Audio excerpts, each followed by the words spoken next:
যে বিশেষকৈ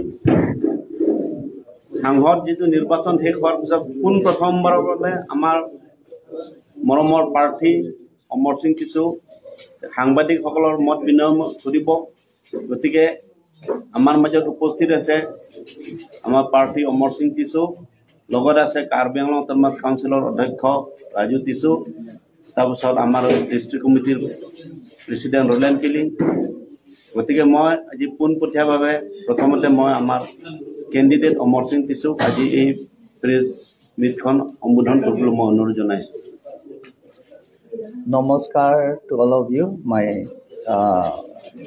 media friends. I deem it a great honor and privilege to speak on this press meet. Let me first of all start by giving glory to Hemphu Mukang and P. Rasinja for making this MP election a resounding success.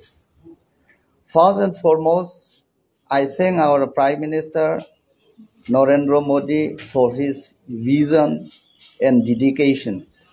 My heartfelt thanks to Chief Minister Dr. Himanta Biswa Sarma, who despite his busy schedule has found his time to grace the election rally of 4 LAC constituency. I am grateful to BJP Party President and General Secretary for his word and wisdom and encouragement. And I also thank the BJP Board District President Secretary and their team. I owe special gratitude to our CM Dr. Tuliram Ronghang for his unwavering support, and I also express my heartfelt thanks to my colleagues for their kind and hospitality. And I also thank Dima Hasao CM Debolar Gorlosaji, and I thank all our well-wisher, intellectual friends and party co-workers for their valuable contribution and guidance. I thank all the distinguished invitee media friends present here for covering the election rally with positive note, and all good heart who work behind the screen. Last but not the least, I thank all my friends for your cooperation in making this election a resounding success. And I also thank the district administration, the SP, DC, and their team that they have worked very hard. And I also thank the election commission for conducting the election very peaceful. There is no untoward incident in any place. So I thank all the people and public of Karbi Anglong and Dima Hasao. And total cast percentage you have got already, that is 6 Difu ST parliamentary constituency is 75.61%.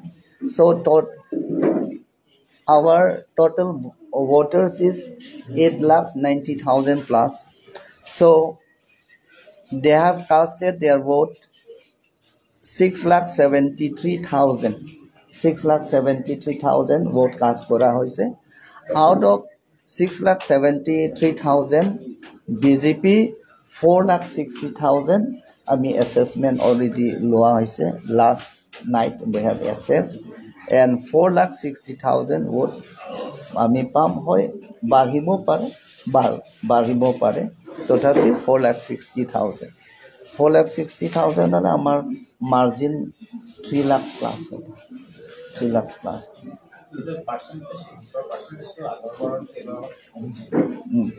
Full percentage. Full percentage.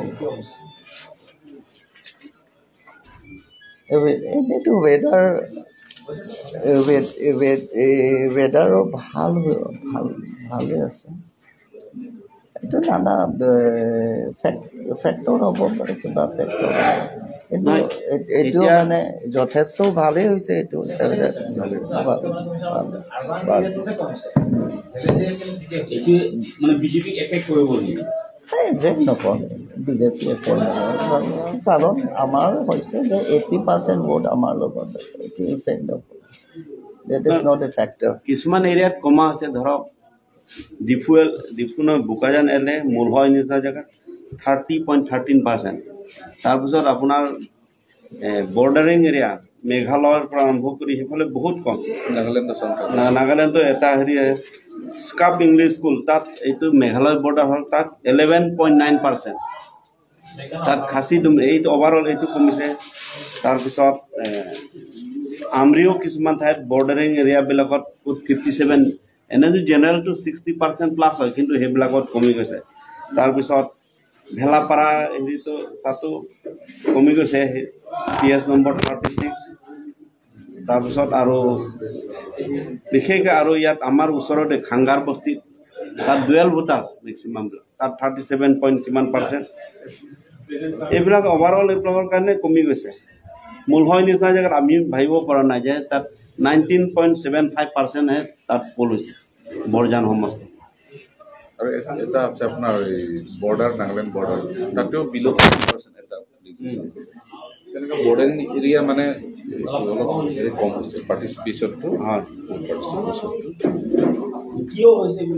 এইটো generally আমি সেইটো feel কৰোঁ মানে parliamentary ইলেকশ্যনত সেইটো effect হয়। Parliamentary election মানুহবিলাকে ইমান হেৰি গুৰুত্ব নিদিয়ে আমাৰ হিলছ এৰিয়া ইয়াত বিশেষকৈ কাৰ্বি আংলং অট'নমাছ কাউন্সিল বা ডিমা হাছাওটো প্ৰায়ভাগ আমাৰ কাউন্সিল ওপৰতে ডিপেণ্ড কৰে।